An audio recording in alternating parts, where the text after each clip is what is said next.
Hementxe dimentsio bakarreko solido bat kontziatuko dugu, beraz, dimentsio bakarrekoa. Hementxe gorrian atomoak ditugu, atomoak erabat ordenaturik agertzen dira, bien arteko distantzia beti konstantea dugu, eta atomo horiek daude oreka posizioetan daude. Zer esan nahi du oreka posizioetan egotea? Bere gaineko indarra, oreka posizioetan kalkulatuta, 0 da.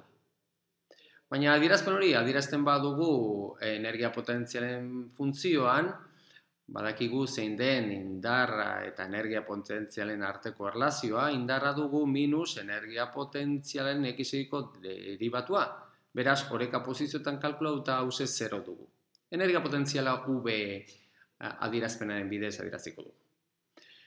Baina atomoak bere oreka posiziotik x distantzi batean aldentzen badira, orduan beren gainean ageriko da halako berreskurapen indar bat berriro oreka posizio orantz eramaten duena. Orduan puntu horietan energia potentziala beste adierazpen bat izango du, orduan baldin eta bere oreka posiziotik ateratzen duguna distantzia txikia badugu, egin genezakeen oreka posizioaren inguruan, guk oreka posizio hori halako 0 bezala kontziatuko dugu, egin dezakegu oreka posizioaren inguruan Taylorren garapena, energia potentzialaren Taylorren garapena. Eta hoxe egiten badugu, oreka posizioaren inguruan energia potentzialak izango duen adierazpen orokorra ondorengoa izango dugu. Alde batetik, izango dugu energia potentzialen balioa oreka posizioan, gehi lehenengo derivatua orekan kalkulatuta biderekiz, gehi bat biren, bigarren derivatua berriro oreka posizioan kalkulatuta biderekiz karratu, gehi beste termino batzuk, kubikoak, eta bar. Orduan, oreka posizioen inguruan, aztertzen ari garenez, derivatua 0 dugu, hause 0 dugu. Gero bestaldetik, hementxe daukagun hause konstante bat dugu, eta badakigu energia potentziala erreskalatu egin dezakegu nahi dugun eran, eta gu kontziatu dezakegu gure 0 maila balio hori dela. Orduan hori 0 bezala kontziatuko dugu. Beraz, hori izan da, atomoek daukaten energia potentzialen adierazpena, orekaren inguruan, ondorengo eran adiera dezakegu. Bat bider hau konstante bat dugu, orekaren inguruan kalkulauta dugulako, eta hau guk C bezala. Adieraziko dugu Cx karratu. Beraz, hau da guk hartuko dugun hurbilketa. Beraz, guk kontziatuko dugu atomoak orekaren inguruan duten energia potentzial harmonikoa dutela. Beraz, hau kontziatzea atomoek jasatzen duten edo duten duten energia potentziala harmoniko izatea, ikusten duzuenez, baldin eta orekaren inguruan mugitzen badira, erabat orokorra dugu. Orduan, hemen aztertuko duguna izango da berriro, dimentsio bakarreko atomoak, hauek orekaren inguruan mugitzen dira, eta atomo bakoitzak duen energia potentzialen adierazpena harmonikoa dela kontziatuko du. Eta, gogoratzen baduzue, ikuspuntu kuantiko batetik, osziladore edo potentzia osin infinitu batean zegoen masa bat, baldin eta potentzia osin infinituen zabalera A izanik, posibleak diren energiak ez dira edozinak. Ikuspuntu klasiko batean daukagun bezala. Kuantikaren ikuspuntutik, badakigu energia hauek diskretoak direla, eta balio batzuk baino ezin direla posibleak. Eta atera genuen adierazpena, ondorengoa zen, gogoratzen baduzue H barra karratu, pi karratu, n karratu, zati, bi, m, atomaren masa, a karratu. Bueno, kasu honetan, atomoak ez daude potentzial osin infinitu batean, baizik eta daude osziladore harmoniko batean.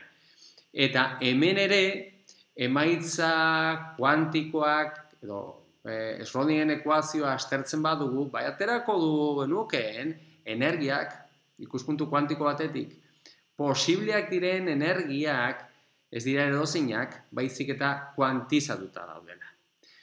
Zeintzuk dira posibleak diren energiak? Hauek dira. Eta hau da guk guk ez dugu, kasu honetan Schrödinger ekuazioa garatutako, bakarrik egingo duguna izango da hortik ateratzen den posibleak diren energiak hartuko ditugu.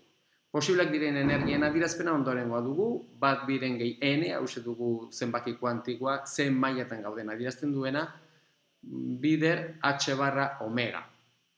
Non omega hori den RC, hementxe agertzen den osziladore harmoniko horren berreskurapen konstante horren balioa, zati m izanik atomoaren masa. Edo bestera batean jarrita, n dugu bat biren bider n, h nu.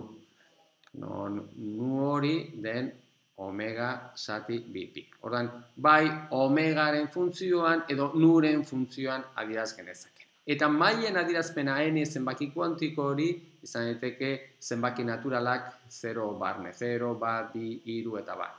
Adibidez, n berdin 0rekin ordezkatzen badugu, oinarrizko egoera lortuko genuke, guri E0, bat biren h barra omega izango litzatekena. Ikusten duzuenez, energi minimoa ez da 0. Energi minimoa beti dauka balio positibo bat.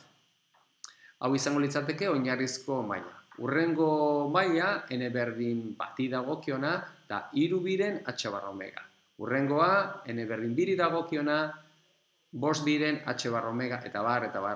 Horrela, alako infinito egoera izango ditugu. Agian galdetzen duzu eta zergatik klasikoki guk eguneroko bizitzan ez dugu bereiztu alako diskretizazio hori. Zeren eta hementxe agertzen den maien arteko distantzia, energia distantzia, maien arteko energia diferentzia, h barra omega, h barra oso txikia izanik, esperimentaki edo neurgarria izateko oso zaila da. Bakarrik neurgarria efektuak nabarmenak izaten hasten dira baldin eta masa, daukagun masa, atomoen masa edo lekuin masa oso txikia dugunean. Bestela, masa arruntekin alako diskretizazioa ez da oso txikia da esperimentalki bereiztu izateko. Bueno, orduan, hemen daukagu alako dimentsio bakarreko atomoak ditugu, atomo hauek mugitzen ari dira osziladore harmoniko potentzial batean, beraz, hori izan da kontuan hartu behar dugu atomo bakoitzak izan ditzaken energiak hauetxek direla, emaitza kuantiko hausek kontutan hartuta, eta hau ise dugu, beraz, daukagun oinarrizkoa gure sistema honi dagokion estatistikak aztertzeko. Ze temperaturaren funtzioan, atomo bakoitzak balako maila diferentetan egon aldalako, eta guk aztertu nahi dugu temperaturen eraginez ze ezaugarriak agertzen diren. Horregatik behar dugu gure multzonetan gure estatistikak aplikatzea. Eta horretarako, ezinbestekoa duguna, lehenengo pausua bezala dugu sistema honi dagokion partizio funtzioa kalkulatzea. Orduan, dimentsio bakarreko osziladore harmonikoni dagokion partizio funtzioa betiko eran kalkulatzen dugu, ze kasu honetan ez daukagu inolako endakapenik. Orduan, posibleak diren energi guztiak kontutan hartu behar dugu, eta batukaria posibleak diren energi guztien gainean egin behar dugu. Horregatik, gure batukaria n0tik infinitora doa, eta posibleak diren energien balioak hauetxek dira. Orduan, hementxe egingo duguna izango da h nu zati kt guztietan agertzen zaigunez, horri x bezala kontxiatuko dugu, eta gero, hementxe beraz, hori kontutan izan da, daukagun batukaria beste era honetan adieraz dezakegu. Batukaria hementxe daukagun seria, berriro geometrikoa da, serio geometriko aurrean daukagun hau konstante baino ez da, serie geometrikoa hementxe daukagu, serie geometrikoaren adierazpena dugu lehenengo terminoa bat da, bat ken eta faktorea, biderkatzen serie geometriko hori dagokion faktorea eber minus x dugu. Ordan hause dugu, serie geometriko hori dagokion batukaria, eta beraz ja badaukagu zein den gure kasu honetan daukagun partizio funtzioa, edo x h nu zatik bezala kontxiatuz, hause dugu gure sistemari dimentsio bakarreko solido honi, non atomoak osziladore harmonikoan mugitzen ari diren sistema honi dagokion partizio funtzioa. Eta partizio funtzio honekin ja edozein funtzio termodinamikoak kalkulatu dezakegu.